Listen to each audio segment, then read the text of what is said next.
Good day, welcome to another video where we're continuing with number patterns, specifically finite arithmetic series. So here we are given the sum of n terms being equals to -3, 5, 13, 21, all the way to n terms, right? And then they say determine the general term of the series in the form tk is equals to bk plus c. So I know that we are used to seeing Tn, of which Tn, the general formula, before it is simplified, it is a plus n minus 1 d, right? Of which also when you simplify this, you end up with two terms, the first one plus the second term. So let's apply the same logic towards Tk. So we can call Tk being equals to a plus, instead of n, we're not dealing with the nth term but the kth term. So here we're gonna have k minus 1 and then d, right? Of which our a is the first term, which is equals to -3, and then d is equals to t2 minus t1, right, which is equals to 5 minus in bracket -3, right, which is equals to 8. 5 it's basically 5 plus 3. So k3 okay, then our k therefore becomes -3 plus in bracket k minus 1, and then here we multiply everything by 8, right? And then here we end up having -3 plus 8k minus 8, which gives us 8k minus 11. We can substitute the first term and see if the formula is correct. Yeah, but anyways, yeah, it is correct. So 3.2 we have write Sn in sigma notation.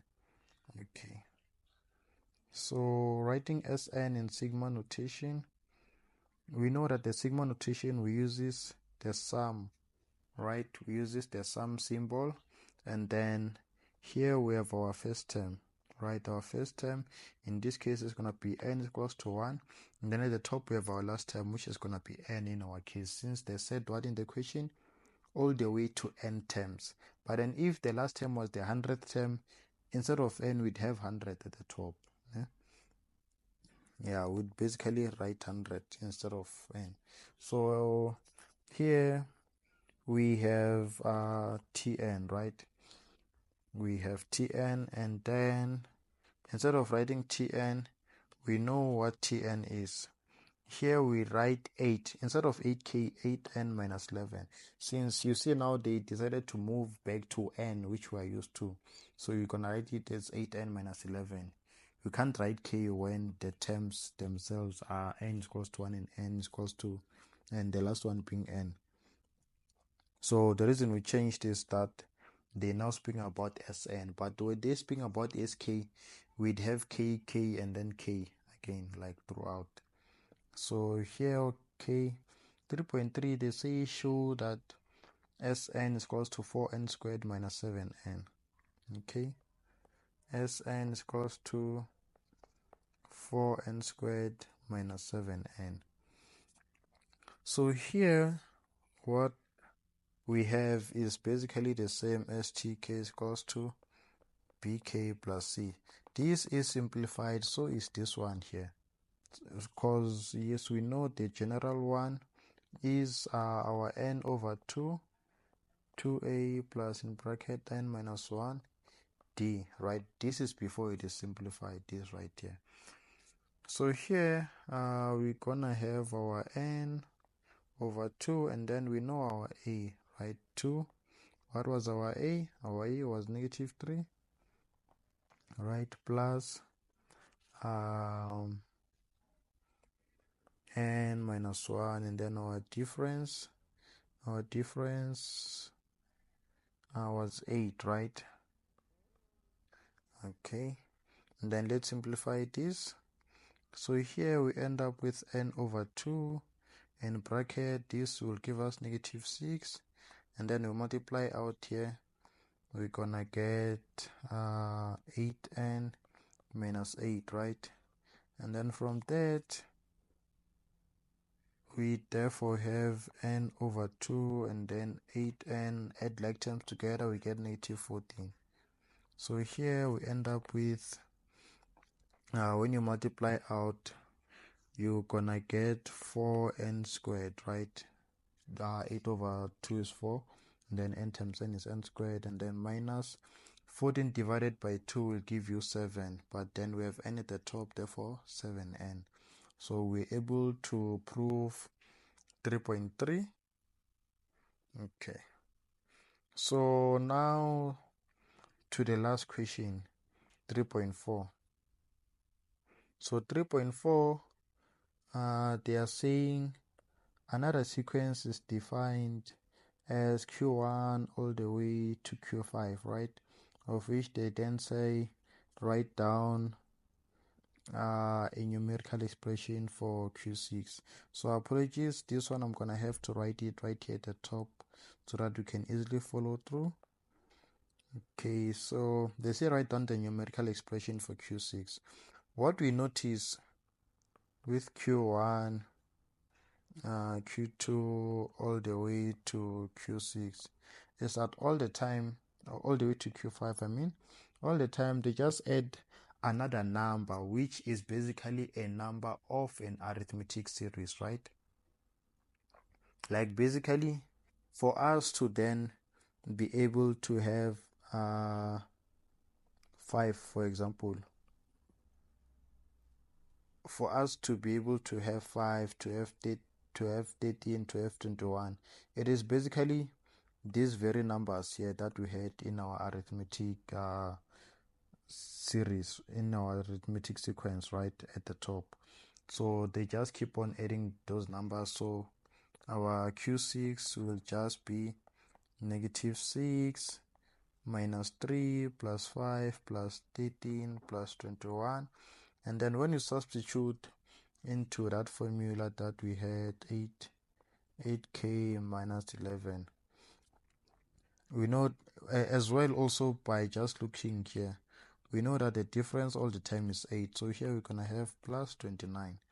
So either way you wanna work around it, but at the end of the day, also kindly note they said a numerical expression, not the answer. So numerical expression, you just express it. So this is the numerical expression. So let's move to 3.4.2. Then they say calculate the value of Q129. Okay, this is where it gets tricky then.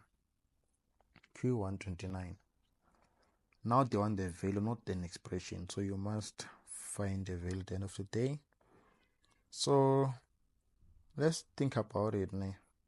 Q129, there's something here. Let's analyze Q1 all the way to Q5. So what you notice with Q1 is that we have -6, which is just a value, né? The first term.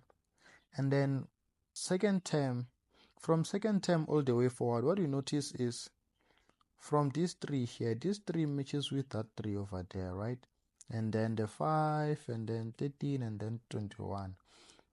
Of which the difference between -6 and -3 is not the same as between -3 and -5. So we see that Q1, which is equals to -6, is actually not part of the sequence, right? However,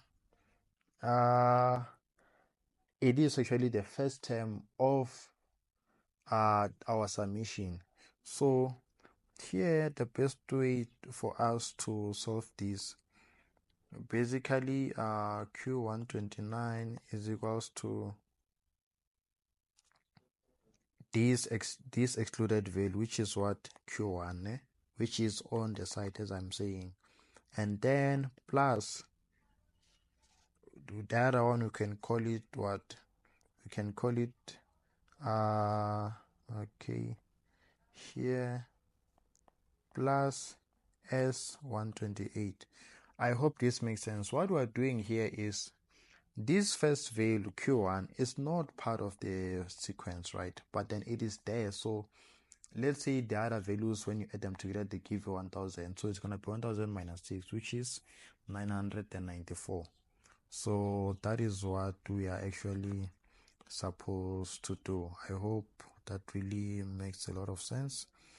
So okay, here we're gonna therefore say our negative 6 plus here on n over 2, n is gonna be 128 over 2, and then in bracket 2a. What is a? We know that a is negative 3 plus, and then here we know we have to substitute into n minus 1, 128 minus 1, and then the difference that we had was 8, right?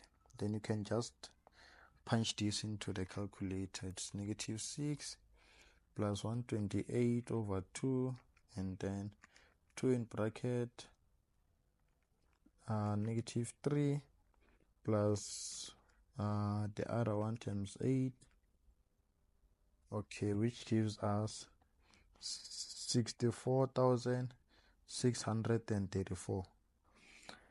I hope you guys were able to follow through. Anyways, there's also another way of solving this, right? More especially if they had said hence, then what is Q129? Because more especially if they had used the term hence, typically what they are saying to you is that the fact that you were able to find 3.3, right? It means this 3.3 here, you have to use that formula to therefore solve 3.4.2. Most probably if they said hence, as I'm saying, hence means that apply what you found in the next equation. So let's go the hence route.